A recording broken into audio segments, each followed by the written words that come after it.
السلام عليكم ورحمة الله وبركاته. الحمد لله رب العالمين، والصلاة والسلام على أشرف الأنبياء والمرسلين نبينا محمد وعلى آله وأصحابه أجمعين ومن تبعهم بإحسان إلى يوم الدين. أما بعد، أعوذ بالله من الشيطان الرجيم. بسم الله الرحمن الرحيم. قد أفلح من تزكى وذكر اسم ربه فصلى بل تؤثرون الحياة الدنيا والآخرة خير وأبقى إن هذا لفي الصحف الأولى صحف إبراهيم وموسى. اللہ سبحانہ و تعالی آپ سب پر اپنی رحمتوں اور برکتوں کا نزول فرمائے اور ہم سب کی رہنمائی اطاعت و خیر کی طرف فرمائے۔ قرآن کریم کی سورۃ الاعلیٰ کی تفسیر ہم پڑھ رہے تھے، اور سورۃ الاعلیٰ کی تفسیر آیت نمبر 14 سے لے کر آیت نمبر 18 تک ہم تفسیر احسن البیان اور تفسیر سعدی سے پڑھ چکے تھے۔ تفسیر ابن کثیر باقی ہے، انشاءاللہ ہم آج مکمل کریں گے۔ ان آیات کے اندر اللہ سبحانہ و تعالی نے کامیاب لوگوں کا بیان کیا ہے، جیسا کہ اس سے پہلے ہم لوگ پڑھ چکے۔ ان آیات کے اندر اللہ سبحانہ و تعالی نے کامیاب لوگوں کا ذکر کیا ہے۔ اللہ سبحانہ و تعالی نے فرمایا کہ قد افلح من تزکا، بے شک وہ کامیاب ہو گیا جو پاک ہوا۔ میں نے اس سے پہلے آپ لوگوں کو بتایا تھا کہ قد یہ حرف تحقیق ہے، جب ماضی پہ داخل ہو جائے تو یہ یقین کا فائدہ دیتا ہے۔ افلح یفلح باب فعال سے ہے۔ قد افلح من تزکا، بے شک وہ کامیاب ہو گیا جو پاک ہوا۔ کون؟ یعنی جس نے اپنے نفس کو برے اخلاق سے پاک کر لیا اور اس کی پیروی کی، جو اللہ تعالی نے یعنی اپنے نفس کو برے اخلاق سے پاک کیا، اور اس کے بعد اس نے پیروی کی کس چیز کی؟ جو اللہ تعالی نے اپنے رسول صلی اللہ علیہ وسلم پر نازل فرمایا۔ اللہ سبحانہ و تعالی نے اپنے رسول پر کیا نازل فرمایا؟ اپنے رسول پر نازل فرمایا پورا دین، پوری شریعت، قرآن اور نبی صلی اللہ علیہ وسلم کی احادیث۔ اس نے قرآن کی کے اندر جو احکام ہیں ان کی اتباع اور پیروی کی۔ اسی طریقے سے اللہ کے نبی صلی اللہ علیہ وسلم نے جو احکام بتائے اس کی بھی اس نے پیروی کی۔ پھر اللہ تعالیٰ نے دوسری علامت ان کی یہ بتائی کہ جو پاک ہوا، یعنی جس نے اپنے آپ کو پاک کیا برے اخلاق سے، اور اس سے پہلے ہم پڑھ چکے تھے کہ جو ہے شرک سے، کفر سے، ہر طرح کی معصیت اور گناہ سے۔ پھر اللہ سبحانہ تعالیٰ فرمایا کہ وَذَكَرَ اسْمَ رَبِّهِ فَصَلَّى، اور کامیاب کون ہوا؟ کامیاب وہ ہوا جس نے اپنے پروردگار کا نام یاد کیا، یعنی اپنے رب کا ذکر کیا۔ فَصَلَّى، پھر نماز پڑھی، یعنی اور نماز بھی پڑھی، اللہ کے ذکر، اللہ سبحانہ و تعالیٰ کے ذکر بھی کیا اور نماز بھی پڑھی۔ اور پچھلے درس کے اندر میں نے آپ لوگ کو بتایا تھا کہ اللہ سبحانہ و تعالیٰ کا ذکر جو ہے وہ ایک عظیم چیز ہے، ایک عظیم چیز ہے۔ امام ابن تیمیہ رحمہ اللہ بیان فرماتے ہیں فَبِذِكْرِ اللَّهِ تَطْمَئِنُّ الْقُلُوبُ، کہ اللہ کے ذکر سے دلوں کو اطمینان ہوتا ہے، اللہ کے ذکر سے دلوں کو اطمینان ہوتا ہے۔ وَتَزُولُ بِهِ الْمَكَارِهُ وَالْكُرُوبُ، اور اسی سے جو سختیاں، پریشانیاں، غم، تکلیفیں، یہ ساری چیزیں زائل اور ختم ہو جاتی ہیں۔ ایک انسان کتنے بھی غم کے اندر مبتلا ہو، لیکن اگر وہ اپنی زبان پر اللہ سبحانہ و تعالیٰ کا ذکر جاری رکھے تو اللہ سبحانہ و تعالیٰ کا ذکر اس کی مصیبت، اس کی تکلیف کو، اس کی سختی کو انشاءاللہ ختم کر دے گا، کیونکہ اللہ کے ذکر میں دلوں کا اطمینان ہے۔ جیسا کہ اللہ سبحانہ و تعالیٰ نے سورۃ الرعد کے اندر فرمایا الذین آمنوا وتطمئن قلوبهم بذکر اللہ الا بذکر اللہ تطمئن القلوب، کہ جو لوگ ایمان لے آئے ان کے دل اللہ سبحانہ و تعالیٰ کے ذکر سے کیا ہوتے ہیں؟ مطمئن ہوتے ہیں۔ اور پھر اللہ تعالیٰ فرمائے کہ الا، یاد رکھو، اللہ کی ذکر میں دلوں کا اطمینان ہے۔ آج لوگ دلوں کا اطمینان کس میں دیکھتے ہیں؟ دلوں کا اطمینان دیکھتے ہیں اپنی شہوت میں، اپنی لذتوں میں، اپنی من پسند چیزوں میں، لیکن یہ اطمینان نہیں ہے۔ اصل جو اطمینان ہے وہ اطمینان ہے اللہ سبحانہ و تعالیٰ کے ذکر میں، اللہ کی عبادت میں، اللہ سبحانہ و تعالیٰ کی فرمانبرداری میں، اللہ کی اطاعت میں، اللہ کے احکام کو بجا لانے میں، اللہ سبحانہ و تعالیٰ کے جو نواہی ہیں جن سے اللہ سبحانہ و تعالیٰ نے روکا ہے ان سے رک جانے میں اصل اطمینان ہے، اصل اطمینان ہے۔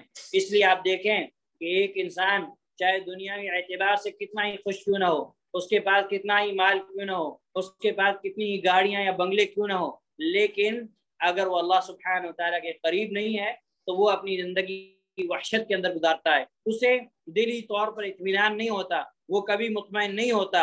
اسی لیے اس کے مقابلے میں آپ ایک غریب آدمی کو لے لیں جس کے پاس بھلے ہی رہنے کے لیے گھر موجود نہ ہو، پہننے کے لیے اچھے کپڑے موجود نہ ہو، کھانے کے لیے اچھی غذا موجود نہ ہو، لیکن اگر وہ اللہ سبحانہ و تعالیٰ کا عبادت گزار ہے، اللہ کا ذکر کرنے والا ہے، اللہ کے احکام کو بجا لانے والا ہے، اللہ کے منع کیے ہوئے کاموں سے اپنے آپ کو روکنے والا ہے، تو وہ دل کے اعتبار سے جو ہے مطمئن رہے گا، اور وہ اللہ سبحانہ و تعالیٰ نے جو کچھ اسے نوازا ہے اس پر اللہ سبحانہ و تعالیٰ کا شکر ادا کرے گا، اور اس پر قناعت اور صبر کرے گا، اور وہ دلی طور پر مطمئن ہوگا، کیونکہ اس کے پاس ایک عظیم چیز اللہ سبحانہ و تعالیٰ کی عبادت، اللہ سبحانہ و تعالیٰ کا ذکر موجود ہے۔ تو اللہ سبحانہ و تعالیٰ نے فرمایا کہ وَذَكَرَ اسْمَ رَبِّهِ فَصَلَّى، اور اپنے رب کا نام لیا پھر نماز پڑھی۔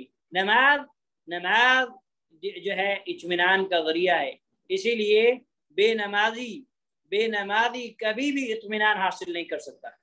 بے نمازی انسان چاہے دنیا کی ساری دولت اس کے پاس جمع ہو جائے، چاہے وہ ساری دنیا کا بادشاہ بن جائے، چاہے وہ ساری دنیا کا امیر ترین انسان بن جائے، لیکن اگر وہ بے نمازی ہے تو وہ کبھی بھی سکون نہیں پا سکتا، وہ اس کو کبھی بھی جو ہے اطمینان نہیں ہو سکتا، اور وہ کبھی بھی کامیابی حاصل نہیں کر سکتا۔ اسی لیے اللہ سبحانہ تعالیٰ نے فرمایا کہ وَذَكَّرَ اسْمَ رَبِّهِ فَصَلَّى، اور جس نے اپنے رب کا نام لیا اور نماز پڑھی۔ نماز پڑھنے والی حقیقت میں کامیاب لوگ ہیں، جیسا کہ اللہ سبحانہ تعالیٰ نے سورۃ المؤمنون کے اندر کیا فرمایا؟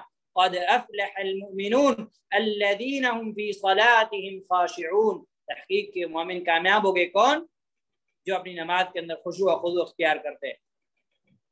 نماز کو خشوع و خضوع کے ساتھ پڑھنا، دھیان لگا کے اس کے ارکان، اس کے شروط، اس کے واجبات، اس کے سنن، ساری چیزوں کے ساتھ جو ہے نماز کو اچھے طریقے سے اچھے ڈھنگ کے ساتھ دھیان لگا کے اللہ سبحانہ و تعالیٰ کی طرف دھیان رکھ کے پڑھنا، یہ خشوع و خضوع ہے۔ تو اللہ سبحانہ و تعالیٰ کی کون مومن کامیاب ہوئے؟ الذین هم فی صلاتهم خاشعون، جو اپنی نمازوں کے اندر خشوع و خضوع اختیار کرتے ہیں۔ تو نمازی لوگ کامیاب ہیں دنیا کے اندر بھی اور انشاءاللہ آخرت کے اندر بھی۔ اس کے مقابلے میں جو بے نمازی ہیں وہ نہ دنیا کے اندر کامیابی حاصل کر سکتے ہیں اور نہ ہی آخرت کے اندر کامیابی حاصل کر سکتے ہیں، بلکہ آخرت میں تو ان کا انجام بہت خطرناک ہے۔ اللہ سبحانہ تعالیٰ فرمایا ما صلککم فی سقر قالوا لم نک من المصلین، کہ جب جنتی جہنمیوں سے پوچھیں گے ما صلککم فی سقر، تمہیں کس چیز نے جہنم میں داخل کر دیا، تم کس چیز کی وجہ سے جہنم کے اندر آ گئے، تو ان کا سب سے پہلا جو جواب ہوگا، اس کے بعد اور بھی اللہ سبحانہ تعالیٰ نے اور بھی چیزوں کا ذکر کیا کہ مسکینوں کو کھانا نہیں کھلاتے تھے، اور بھی چیزوں کا ذکر کیا، لیکن سب سے پہلے جو لوگ جہنمی جواب دیں گے وہ کیا کہیں گے؟ قالوا لم نک من المصلین، وہ کہیں گے ہم نمازیوں میں سے نہ تھے، ہم نماز پڑھنے والے نہ تھے۔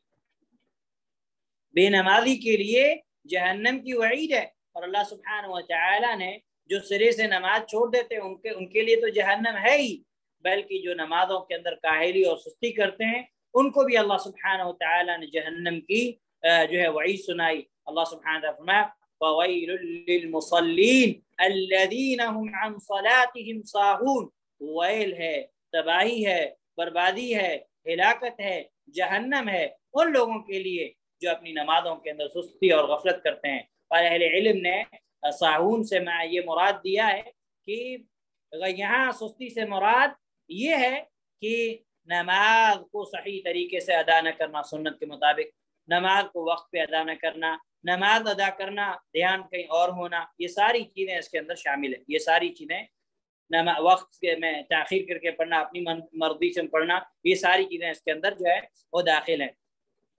تو جو ہے یہ نمازی انسان جو ہے وہ کامیاب انسان ہے۔ اور امام کثیر رحمہ اللہ بیان فرماتے ہیں کہ ابو الاحوص فرماتے ہیں کہ جب تم میں سے کسی کے پاس کوئی سائل آئے، یعنی مانگنے والا آئے اور حقیقت میں وہ محتاج ہو، ایسا نہیں کہ وہ سائل جو ہے پشاور سائل ہو، جیسے پشاور جو ہے پشاور بکھاری ہیں آج، ایسے لوگوں کو نہیں دینا ہے، جو حقیقت میں محتاج اور ضرورت مند ہو۔ تو جب تم میں سے کسی کے پاس کوئی سائل آئے اور وہ نماز ادا کرنے کا ارادہ کر رہا ہو، یعنی یہ جو ابو الاحوص نے اس آیت سے اور وہ نماز ادا کرنے کا ارادہ کر رہا ہو، تو اسے چاہیے کہ نماز سے پہلے اسے صدقہ دے دے، نماز سے پہلے اسے صدقہ دے دے۔ کیوں؟ سلف کی فقہ دیکھیے، ان کی سمجھ دیکھیے، کہتے ہیں کہ وہ نماز سے پہلے صدقہ دے دے۔ کیوں؟ کیونکہ اللہ تعالیٰ نے نماز سے پہلے صدقے کا ذکر کرتے ہوئے فرمایا کہ قد افلح من تزکا، کامیاب ہوا جس نے اپنے نفس کو پاک کیا۔ وہاں پہ اس آیت سے جو ہے انہوں نے استدلال کیا کہ جو ہے اپنے نفس کو شرک کے ذریعے سے، گناہوں کے ذریعے سے، برے اخلاق کے ذریعے سے، اپنے مال کو پاک کرنا ہے صدقے کے ذریعے سے۔ اپنے مال کو پاک کرنا ہے کس کے ذریعے سے؟ صدقے کے ذریعے سے۔ تو تم صدقہ ادا کر کے اپنے مال کو کیا کرو؟ اپنے مال کو جو ہے پاک کرو۔ تو امام قتادہ رحمہ اللہ اس آیت کے بارے میں بیان فرماتے ہیں کہ جس نے اپنے مال کو پاک کر لیا، جس نے اپنے مال کو پاک کر لیا اور اپنے خالق کو راضی کر لیا، اپنے رب کو راضی کر لیا، تو وہ کامیاب ہو گیا۔ پھر اللہ سبحانہ وتعالیٰ نے جو آگے کی آیات بیان کی ہیں، ان آیات کا جو مضمون بنتا ہے وہ یہ ہے کہ آخرت کے مقابلے میں دنیا کی کوئی قیمت نہیں ہے، دنیا کی کوئی وقعت نہیں ہے۔ دنیا آخرت کے مقابلے میں ایک دم حقیر چیز ہے۔ اسی لیے اللہ سبحانہ وتعالیٰ نے فرمایا بل تؤثرون الحیات الدنیا، بلکہ تم دنیا کی زندگی کو ترجیح دیتے ہو، یعنی تم دنیا کی زندگی کو آخرت پر مقدم رکھتے ہو، آخرت پر جو ہے آخرت سے پہلے تم دنیا کو دیکھتے ہو، جس میں تمہاری معیشت اور تمہارے رہنے کے اعتبار سے فائدہ اور بہتری ہے۔ حالانکہ والآخرۃ خیر وابقا، حالانکہ آخرت بہت بہتر اور زیادہ باقی رہنے والی ہے۔ یعنی آخرت میں اللہ تعالیٰ کی طرف سے ملنے والا ثواب و اجر دنیا کی نسبت کہیں زیادہ بہتر اور پائیدار بھی ہے، کیونکہ دنیا فنا ہونے والی ہے، دنیا ختم ہو جائے گی، لیکن آخرت بہتر اور باقی رہنے والی ہے، آخرت ہمیشہ ہمیشہ باقی رہے گی۔ چنانچہ کوئی عقل مند فنا ہو جانے والی چیز کو باقی رہنے والی چیز پر ترجیح نہیں دے سکتا۔ اور یہ کیسے ہو سکتا ہے؟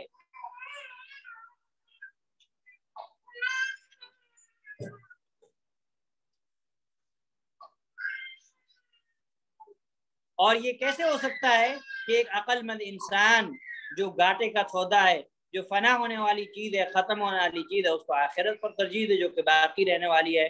تو یہ بات جو ہے ابن کثیر رحمہ اللہ نے بیان فرمائی، اور پھر آگے بیان فرماتے ہیں، انہوں نے ایک حدیث بیان کی ہے، اس حدیث کو امام احمد رحمہ اللہ نے روایت کیا ہے۔ اس حدیث کے راوی ابو موسیٰ اشعری رضی اللہ تعالی عنہ ہے، بیان فرماتے ہیں من احب دنیاہ اضر بآخرته ومن احب آخرته اضر بدنیاہ فآخروا ما يبقى على ما يفنى۔ بیان فرماتے ہیں کہ جس نے اپنی دنیا سے محبت کی اس نے اپنی آخرت کو نقصان پہنچایا، جس نے اپنی دنیا سے محبت کی اس نے اپنی آخرت کو کیا کیا؟ اپنی آخرت کو نقصان پہنچایا۔ اور جس نے اپنی آخرت کو محبوب بنا لیا، اپنی آخرت کو پسند کیا، اپنی آخرت کو چنا، اس نے اپنی دنیا کو نقصان پہنچایا۔ کیونکہ آپ کو ایک ہی چیز مل سکتی ہے، یا تو دنیا یا آخرت۔ اب آپ جو ہے فیصلہ کیجئے کہ آپ کو کیا چیز پسند ہے۔ اگر آپ آخرت کو ترجیح دیتے ہیں تو ظاہر سی بات ہے آپ کو دنیا کا نقصان اٹھانا پڑے گا، اور اگر آپ دنیا کو ترجیح دیتے ہیں تو آپ کو آخرت کا نقصان اٹھانا ہے، آپ کو آخر۔ لہذا پھر اللہ کے نبی صلی اللہ علیہ وسلم فرمایا فآخروا ما يبقى على ما يفنى، لہذا تم فنا ہونے والی زندگی پر باقی رہنے والی زندگی کو ترجیح دو. تم فنا ہونے والی زندگی پر باقی رہنے والی یعنی دنیا پر آخرت کو جو ہے وہ ترجیح دو. اور اس حدیث کو امام احمد رحمہ اللہ نے روایت کیا ہے. یہ حدیث منقطع ہے، یعنی اس حدیث کی سند کے اندر انقطاع ہے، تو یہ حدیث جو ہے ضعیف ہے. لیکن یہ حدیث معنی کے اعتبار صحیح ہے. معنی کے اعتبار صحیح کیوں ہے؟ کیونکہ ایک دوسری حدیث ہے جو اسی معنی کی ہے، جس کو امام البانی رحمہ اللہ نے السلسلۃ الصحیحہ کے اندر صحیح کہا ہے. وہ حدیث اس طریقے سے ہے، اللہ کے نبی صلی اللہ علیہ وسلم فرمایا من طلب الدنیا اضر بالآخرہ ومن طلب الآخرة اضر بالدنیا فاضروا بالفانی للباقی. اللہ کے نبی صلی اللہ علیہ وسلم فرمایا کہ جو دنیا کا طلبگار بنا، جس نے دنیا کو طلب کیا تو اس نے آخرت کو نقصان پہنچایا، اور جو آخرت کا طلبگار بنا اس نے دنیا کو نقصان پہنچایا. پھر اللہ کے نبی صلی اللہ علیہ وسلم فرمایا کہ فاضروا بالفانی للباقی، چنانچہ تم باقی رہنے والی یعنی آخرت کی خاطر ختم ہو جانے والی دنیا کو نقصان پہنچاؤ. اس حدیث کو امام البانی رحمہ اللہ نے روایت کیا ہے السلسلۃ الصحیحہ کے اندر. اور یہ حدیث جو ہے کچھ دن پہلے شاید میں نے شیئر بھی کی تھی آپ لوگوں سے، یا شاید ہو سکتا ہے آج ہی میں نے شیئر کی ہے اسٹیٹس وغیرہ پہ اور ٹیلی گرام پہ. آپ لوگ دیکھ سکتے ہیں، اس کا حوالہ موجود ہے وہاں پہ السلسلۃ الصحیحہ کے اندر. اب یہاں پہ اللہ کے نبی صلی اللہ علیہ وسلم نے، اللہ کے نبی صلی اللہ علیہ وسلم کی حدیث سے ہمیں یہ بات واضح ہو گئی کہ جو ہے دنیا جس نے دنیا کو طلب کیا اس نے آخرت کا نقصان، اس نے اپنی آخرت کو نقصان پہنچایا، اور جس نے آخرت کو طلب کیا اسے جو ہے دنیا کا نقصان پہنچانا، دنیا کے اندر اس کو نقصان اٹھانا ہے. لہذا عقل مند انسان وہ ہے جو ہمیشہ باقی رہنے والی زندگی کے مقابلے میں جو کم زندگی ہے اور جس کی تکلیف کو برداشت کرنا انسان کے لیے ممکن ہے، اس کا نقصان اٹھانا برداشت کرے، کیونکہ آخرت کا جو نقصان ہے وہ بہت ہی خطرناک ہے، پھر اللہ کے نبی صلی اللہ علیہ وسلم، اللہ تعالیٰ نے آگے حضرت ابراہیم علیہ السلام اور موسیٰ علیہ السلام کے صحیفے کے تعلق سے ذکر کیا کہ ان هذا لفی الصحف الاولى صحف ابراہیم و موسیٰ، بے شک یہ بات یعنی جو باتیں بیان کی اللہ سبحانہ وتعالی نے یہ پچھلے صحیفوں میں بھی کہی گئی تھی، یعنی ابراہیم موسیٰ علیہ السلام کے صحیفوں میں. یہ آیت اسی طریقے سے جیسا کہ اللہ سبحانہ وتعالی نے سورۃ النجم کے اندر آیت نمبر 36 سے لے کر 42 تک اللہ سبحانہ وتعالی نے کیا بیان فرمایا؟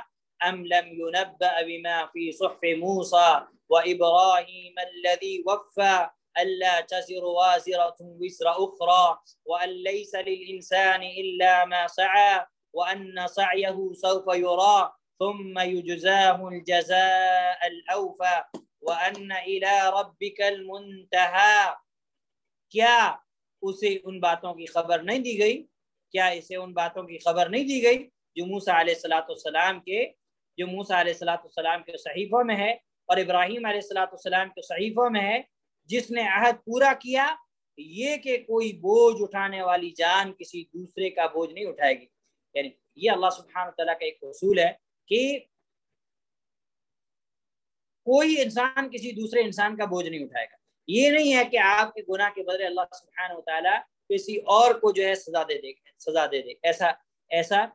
ایسا کبھی نہیں ہو سکتا. اسی لیے جب اما عائشہ رضی اللہ تعالی عنہ کے بعد جو ہے یہ ذکر کیا گیا کہ میت پر جو لوگ روتے ہیں، میت پر رونے کی وجہ سے، ان کے رونے کی وجہ سے میت کو عذاب ہوتا ہے، میت کو تکلیف ہوتی ہے. تو اما عائشہ رضی اللہ تعالی عنہا نے اس مفہوم کی جو آیتیں تھی دوسری جگہ پہ قرآن کریم کے اندر موجود ہے 2-3 مواقع پر، اما عائشہ رضی اللہ تعالی عنہ نے یہی آیات تلاوت کی کہ لا تزر وازرۃ وزر اخری، کہ کوئی کسی دوسرے کا بوجھ نہیں اٹھائے گا. یہ اللہ سبحانہ وتعالی کو ہے. ہاں اگر میت وصیت کر کے گئی تھی کہ میرے مرنے کے بعد تم نوحہ و ماتم کرنا، تم رونا، تم ایسا کرنا، سینہ پیٹنا، ماتم کرنا، تو پھر میت کو عذاب ہوگا، ورنہ میت کو عذاب نہیں ہوگا. تو اللہ تعالیٰ نے فرمایا کہ یہ کہ کوئی بوجھ اٹھانے والی جان کسی دوسرے کا بوجھ نہیں اٹھائے گی، اور یہ کہ انسان کے لیے صرف وہی چیز ہے جس کی اس نے کوشش کی. وَأَن لَّيْسَ لِلْإِنسَانِ إِلَّا مَا سَعَىٰ، بہت عظیم آیت ہے، بہت ہی عظیم آیت ہے، اور انسان کے لیے وہی ہے جس کی اس نے کوشش کی۔ پھر اللہ سبحانہ وتعالیٰ فرماتا ہے وَأَنَّ سَعْيَهُ سَوْفَ يُرَىٰ، اور بلا شبہ اس کی کوشش جلدی دیکھی جائے گی، یعنی جو کوشش کرے گا، محنت کرے گا، وہ محنت کا پھل جلدی پائے گا۔ اسی لیے جو ہے ایک مقولہ ہے عربی زبان کے اندر کہ من جد وجد، جس نے کوشش کی، محنت کی، وہ اس کو پالے گا، یعنی اس کا نتیجہ جو ہے وہ پالے گا۔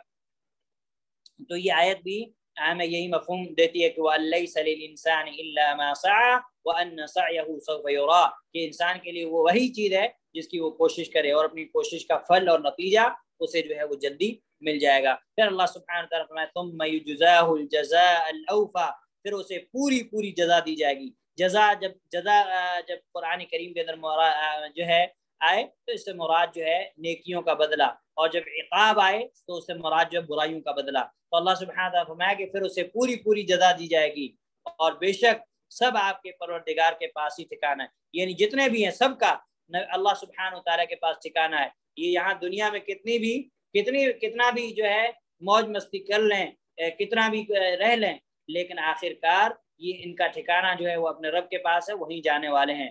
پھر امام ابن کثیر رحمہ اللہ بیان فرماتے ہیں کہ ابو العالیہ رحمہ اللہ کہتے ہیں کہ اس کے معنی یہ ہیں کہ اس صورت کا مضمون، اس صورت کا جو مضمون ہے، جو اللہ سبحانہ تعالیٰ نے اس صورت کے اندر جو باتیں بیان کی، سورۃ الاعلیٰ کے اندر جو ہم پہلے درس کے اندر صورت کا مضمون آپ کو بتا چکے تھے کہ اس میں کیا چیزیں اللہ سبحانہ تعالیٰ نے بیان کی ہیں، کہ اس صورت کا مضمون پہلے صحیفوں کے اندر موجود ہے، یعنی اللہ سبحانہ تعالیٰ نے جو پہلے کتابیں نازل کی ان کتابوں کے اندر بھی اس صورت کا مضمون، اس کا ٹاپک جو ہے وہ موجود ہے۔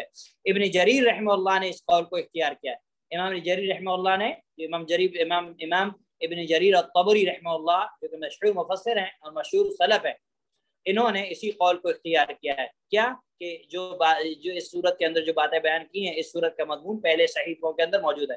اور جب آپ کے سامنے طبری کا نام آئے تو طبری ہمارے پاس دو ہیں، ایک طبری مشہور ہیں، اور اتفاق سے بعض اہل علم نے کہا ہے کہ دونوں کی پیدائش اور دونوں کی وفات ایک ہی سال ہے، اور ایک جو ہے وہ شیعہ ہیں اور دوسرے جو ہیں وہ سنی ہیں، یعنی سلفی ہیں۔ تو اسی لیے بعض لوگ جو ہے امام طبری رحمہ اللہ پر شیعت کا الزام لگا دے کہ امام طبری رحمہ اللہ شیعہ نہیں تھے، جو انہوں نے کیا ہے دونوں کے درمیان فرق نہیں کیا۔ جو طبری غالی شیعہ تھے، جنہوں نے صحابہ اکرام کو برا بلا کہا، جنہوں نے کئی صحیح احادیث کا انکار کیا اور بہت کچھ کیا، تو جب انہوں نے اور اسی طرح شیعت کے فضائل بیان کیے تو لوگوں نے، جن لوگوں کو علم نہیں ہے، اس کو پڑھ لیا تو پھر کیا ہوا، نتیجہ یہ ہوا کہ امام طبری رحمہ اللہ کو شیعہ سمجھ لیں گے، امام طبری رحمہ اللہ کو برا کہنے لگے، لیکن امام طبری رحمہ اللہ اور اس طبری کے اندر دونوں کے درمیان زمین و آسمان کا فرق ہے، اور جو باتیں غلط باتیں ہیں وہ اس طبری نے بیان کی ہیں جو شیعہ تھے، لیکن یہ سنی جو امام طبری رحمہ اللہ جو مشہور مفسر ہیں، انہوں نے ایسی باتیں بیان نہیں کی۔ امام طبری رحمہ اللہ کی مشہور کتاب ہے تاریخ طبری بھی موجود ہے، لیکن تاریخ طبری کے اندر امام جریر رحمہ اللہ نے صحت کی شرط نہیں لگائی ہے، اس کے اندر جو چیز آپ کو ملی وہ آپ نے جمع کر دی ہے، اور فیصلہ ہم پر چھوڑ دیا ہے کہ ہم وہ چیز صحیح ہے یا نہیں ہے، ہمارے اوپر ہے۔ تو تاریخ کے اندر کیا ہوتا ہے، تاریخ کے اندر ساری چیزوں کو جمع کیا جاتا ہے، یہ ضروری نہیں ہے کہ تاریخ کے اندر جو کچھ ہے وہ صحیح ہو، اسی لیے تاریخ کے اندر جو ہے حدیث کی صحت کا، اسناد وغیرہ کی صحت کا اہتمام نہیں ہوتا، اگر یہ بعد میں بہت سارے اہل علم نے اس کا اہتمام کیا الحمدللہ، کہ سیرت کی صحیح کتابوں کو انہوں نے جمع کیا، اور اسی طریقے سے جو واقعات جو ضعیف تھے، باطل تھے، ان کو چھان کے رکھ دیا۔ اور اس تعلق سے آپ لوگوں میں ایک وصیت کروں گا کہ کچھ کتابیں پڑھنے کی، اردو زبان میں یہ کتابیں موجود ہیں۔ اصل میں یہ کام جو کیا ہے یہ شیخ البانی رحمہ اللہ کے ایک شاگرد ہیں اردن کے، شیخ مشہور حسن آل سلمان حفظہ اللہ، بہت بڑے عالم ہیں اور بہت بڑے فقیہ بھی ہیں، اور بہت اللہ سبحانہ تعالیٰ نے بہت صلاحیت دی ہے۔ شیخ مشہور حسن آل سلمان نے ایک کتاب لکھی کہ ایسے قصے جو ثابت نہیں ہیں، قصص لا یثبت، ایسے قصے جو ثابت نہیں ہیں۔ پھر اس کا جو ہے پاکستان کے علماء نے ان کا ترجمہ کیا ہے کہ وہ مشہور قصے جو ثابت نہیں ہیں، جو کہ ضعیف ہیں، موضوع ہیں یا باطل ہیں، اور اردو زبان کے اندر اس کا ترجمہ ہوا، جس کے اندر جو ہے بہت مشہور قصے جو ہم سنتے ہیں یا جو ہمیں علماء بیان کرتے ہیں لیکن وہ قصے باطل ضعیف یا موضوع ہیں. جیسے مثال کے طور پر ایک دو قصے کی طرف میں آپ کو اشارہ کروں. جیسے مثال کے طور پر حضرت عمر رضی اللہ تعالیٰ عنہ کے قبول اسلام کا واقعہ جو مشہور ہے ہمارے یہاں کہ حضرت عمر رضی اللہ تعالیٰ عنہ جو ہے اپنے بہن کے گھر آئے اور انہوں نے کچھ قرآن کی آواز قرات سنی, پھر انہوں نے بہن کو مارا, بہنوئی کو مارا. یہ باطل قصہ, یہ صحیح نہیں ہے. حضرت عمر رضی اللہ تعالیٰ عنہ کے اسلام قبول کرنے کا یہ صحیح واقعہ نہیں ہے. صحیح واقعہ یہ ہے کہ حضرت عمر رضی اللہ تعالیٰ عنہ کعبہ کے اندر گئے اور اللہ کے نبی صلی اللہ علیہ وسلم اس وقت قرات کر رہے تھے. غالباً آپ صلی اللہ علیہ وسلم نماز کے اندر تھے اور آپ صلی اللہ علیہ وسلم اس وقت جو ہے سورۃ الطٰہٰ کی قرات کر رہے تھے. حضرت عمر رضی اللہ تعالیٰ عنہ بڑے ادیب, بڑے دانا تھے. حضرت عمر رضی اللہ تعالیٰ نے جب قرآن کو سنا تو کہا کہ جو لوگ کہتے ہیں کہ یہ مجنون ہے, یہ پاگل ہے, یہ شاعر کا کلام, بولے شاعر کا کلام تو یہ نہیں ہو سکتا کیونکہ کوئی ایسا کلام نہیں بنا سکتا. تو حضرت عمر رضی اللہ تعالیٰ نے جب اللہ سبحانہ وتعالیٰ کے کلام کو سنا تو حضرت عمر رضی اللہ تعالیٰ نے اسلام قبول کیا. جو اسی طریقے سے ایک بہت مشہور قصہ جو علماء بھی بیان کرتے ہیں اور ہم لوگ بھی سنتے ہیں کہ حضرت ہندہ رضی اللہ تعالیٰ عنہا کے تعلق سے کہ ہندہ نے حضرت حمزہ رضی اللہ تعالیٰ عنہ کے کلیجے چبائے اور جو ہے پھر جو ہے ہار بنا کے جو ہے ڈالا. یہ وہ حضرت ہندہ رضی اللہ تعالیٰ عنہ کا اس قصے سے کوئی تعلق نہیں ہے, باطل روایت, باطل روایت ہے. حضرت ہندہ رضی اللہ تعالیٰ عنہ کو بدنام کیا کیونکہ وہ معاویہ بن ابی سفیان رضی اللہ تعالیٰ عنہ کی ماں ہیں. تو اس وجہ سے شیعوں نے اس طرح کی باتیں بیان کی اور جو ہے نا اتفاقی سے جو ہے ہماری زبانوں پر بھی یہ چیزیں عام ہو گئی. حضرت ہندہ رضی اللہ تعالیٰ عنہ کا انہا کا حضرت حمزہ رضی اللہ تعالیٰ عنہ کے قتل کے قصے سے کوئی تعلق ہی نہیں ہے. حضرت حمزہ رضی اللہ تعالیٰ عنہ کے جو قاتل وحشی تھے جنہوں نے بعد میں اسلام قبول کیا وہ جبیر بن مطعم جو تھے ان کے غلام تھے اور انہوں نے ان کو شرط یہ لگائی تھی کہ اگر تم حضرت حمزہ رضی اللہ تعالیٰ عنہ کو قتل کر دو گے تو میں تمہیں آزاد کر دوں گا. اور وہ انہوں نے اس لیے شرط لگائی کہ حضرت حمزہ رضی اللہ تعالیٰ عنہ جنگ بدر کے اندر جو پہلی لڑائی تھی اس کے اندر ان کے رشتہ داروں کو جو ہے قتل کیا تھا. تو حضرت ہندہ کا نہ وحشی سے کوئی تعلق ہے نہ حضرت حمزہ رضی اللہ تعالیٰ عنہ کسی سے کوئی تعلق ہے, لیکن جو ہے جھوٹی روایتوں کے ذریعے سے جو ہے حضرت ہندہ رضی اللہ تعالیٰ عنہ کو بدنام کیا گیا. ہندہ رضی اللہ تعالیٰ عنہ نے اسلام قبول کیا اور حضرت ہندہ رضی اللہ تعالیٰ عنہ کی فضیلت کے لیے تعلق سے علماء کرام جو ایک بات بیان کرتے ہیں وہ کیا ہے, وہ یہ کہ حضرت ہندہ رضی اللہ تعالیٰ عنہ نے جب اسلام قبول کیا, بہت عظیم بات ہے, بہت عظیم بات ہے, جو بہت عظیم بات ہے کہ اللہ سبحانہ وتعالی ہمیں بھی توفیق نصیب فرمائے. جب اللہ کے نبی حضرت ہندہ رضی اللہ تعالیٰ نے اسلام قبول کیا اور اللہ کے نبی صلی اللہ علیہ وسلم نے کہا کہ اس بات پر بیعت کرو کہ تم اللہ کی عبادت میں کسی کو شریک نہیں کرو گی, زنا نہیں کرو گی, چوری نہیں کرو گی. جیسے حضرت ہندہ رضی اللہ تعالیٰ عنہ نے زنا کا نام سنا, حضرت ہندہ رضی اللہ تعالیٰ عنہ چونک اٹھی اور کہا اللہ کے نبی صلی اللہ علیہ وسلم ہم نے تو زمانہ جاہلیت کے اندر بھی زنا نہیں کیا, اسلام کے اندر ہم کیسے زنا کر سکتے؟ اتنی پاک دامن عورت تھی حضرت ہندہ رضی اللہ تعالیٰ. لیکن ایسے قصے کے ذریعے سے جو ہے بیان کیا. اب ایک ظاہر سی بات, ایک ظاہر آدمی ہے جب وہ اس قصے کو سنے گا تو اس کے دل میں نفرت پیدا ہوگی ہندہ رضی اللہ تعالیٰ عنہ کے تعلق سے. حالانکہ اگر انہوں نے ایسا کیا بھی ہوتا تو اسلام قبول کر لیا, اسلام قبول کرنے کے بعد جو ہے ساری چیزیں معاف ہو جاتی ہیں. لیکن کہنے کا مقصد یہ ہے کہ بہت سارے ایسے قصے جو ہمارے یہاں مشہور ہیں لیکن وہ ثابت نہیں ہیں, وہ ثابت نہیں ہے. تو آپ لوگ ایسی کتابیں پڑھیے جس کتابوں سے آپ لوگ کو جو ہے معلوم ہو جائے گا کہ ان قصوں کی کیا حقیقت ہے. PDF میں موجود ہے, اگر آپ لوگوں کسی کو چاہیے تو مجھے بتائیں, میں انشاءاللہ بھیج دوں گا. خیر, تو جو ہے امام قبری رحمہ اللہ کی بات آئی. امام قبری رحمہ اللہ نے اسی قول کو اختیار کیا کہ اس صورت کا مضمون پہلے صحیفوں کے اندر موجود ہے.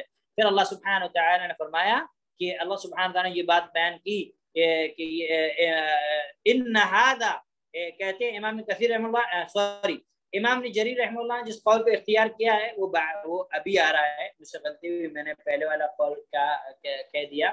امام جریر رحمہ اللہ نے جس قول کو اختیار کیا ہے وہ یہ ہے کہ ان هذا, بے شک یہ جو اللہ سبحانہ ان هذا لفظ, بے شک یہ پہلے صحیفوں کے اندر موجود ہے. تو امام جریر طبری رحمہ اللہ کہتے ہیں کہ بلا شبہ سے مراد جو اشارہ وہ ان آیات کی طرف ہے. کن آیات کی طرف؟ قد افلح من تزكى وذكر اسم ربه فصلى بل تؤثرون الحیات الدنیا والآخرۃ خیر وابقیٰ. یہ جو 4 آیات ہیں کہ یقیناً وہ کامیاب ہو گیا جو پاک ہوا اور اس نے اپنے رب کا نام یاد کیا پھر نماز پڑھی، بلکہ تم دنیا کی زندگی کو ترجیح دیتے ہو حالانکہ آخرت بہت بہتر اور زیادہ باقی رہنے والی ہے. تو امام جریر طبری رحمہ اللہ کہتے ہیں کہ جو یہ اشارہ ہے یہ ان آیات کی طرف ہے. پھر اللہ تعالیٰ نے فرمایا ان ھذا بلا شبہ، یعنی اس کلام کا مضمون جو ہے لفی الصحف الاولی، صحف ابراہیم موسیٰ، پہلے صحیفوں میں بھی تھا، یعنی ابراہیم علیہ السلام اور موسیٰ علیہ السلام کے صحیفوں میں بھی. حافظ ابن جریر رحمہ اللہ نے یہ موقف اختیار کیا، یعنی امام جریر طبری رحمہ اللہ نے اور امام ابن کثیر رحمہ اللہ کہتے ہیں یہ نہایت اچھا اور بہت قوی ہے. یعنی یہ قول کہ جو مراد یہ 4 آیات ہیں، یہ قول زیادہ مضبوط اور قوی معلوم ہوتا ہے. کیوں معلوم ہوتا ہے؟ کیونکہ امام جریر طبری رحمہ اللہ بہت بڑے مفسر تھے اور سیاق و سباق سے یہ معلوم ہوتا ہے کہ اشارہ اور جہاں اس صورت کا مضمون پہلے صحیفوں میں، یہ قول اتنا زیادہ کہ اس صورت کا مضمون پہلے صحیفوں میں موجود ہے، یہ قول اتنا زیادہ مضبوط نہیں ہے. الحمدللہ سورۃ الاعلیٰ کی تفسیر اللہ کی توفیق سے مکمل ہوئی. اللہ سبحانہ وتعالیٰ سے دعا ہے کہ اللہ سبحانہ وتعالیٰ جو کچھ ہم نے اس سورت کی تفسیر کے اندر پڑھا، اللہ سبحانہ وتعالیٰ اس پر ہمیں عمل کرنے کی توفیق نصیب فرمائے، اور اللہ سبحانہ وتعالیٰ قرآن کی تفسیر کو گہرائی کے ساتھ سلف کے فہم کے مطابق ہمیں پڑھنے، سمجھنے اور سمجھانے کی توفیق نصیب فرمائے. وصلی اللہ علیہ وسلم وبارک علی نبینا محمد وعلی آلہ واصحابہ اجمعین ومن تبعهم بإحسان إلى يوم الدين.